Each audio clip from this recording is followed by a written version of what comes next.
na minha orelha. Inspirar um aroma de café, tomar chá enquanto eu escuto a chuva.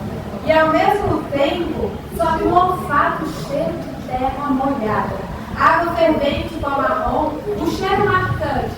A italianinha, os pássaros dançantes, o pé de samambaia. A jiboia caindo até o chão, as rosas oferecendo bom dia. A memel latindo, o Flock e Chuck dormindo. São meus gatos. Miau.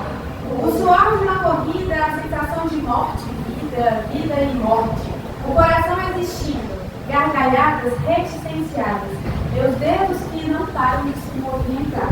A escrita esteve sempre comigo, desde o momento que eu aprendi a formular letras em palavras, frases, versos, significados. Tinha 7 anos de idade. Valeu, gente.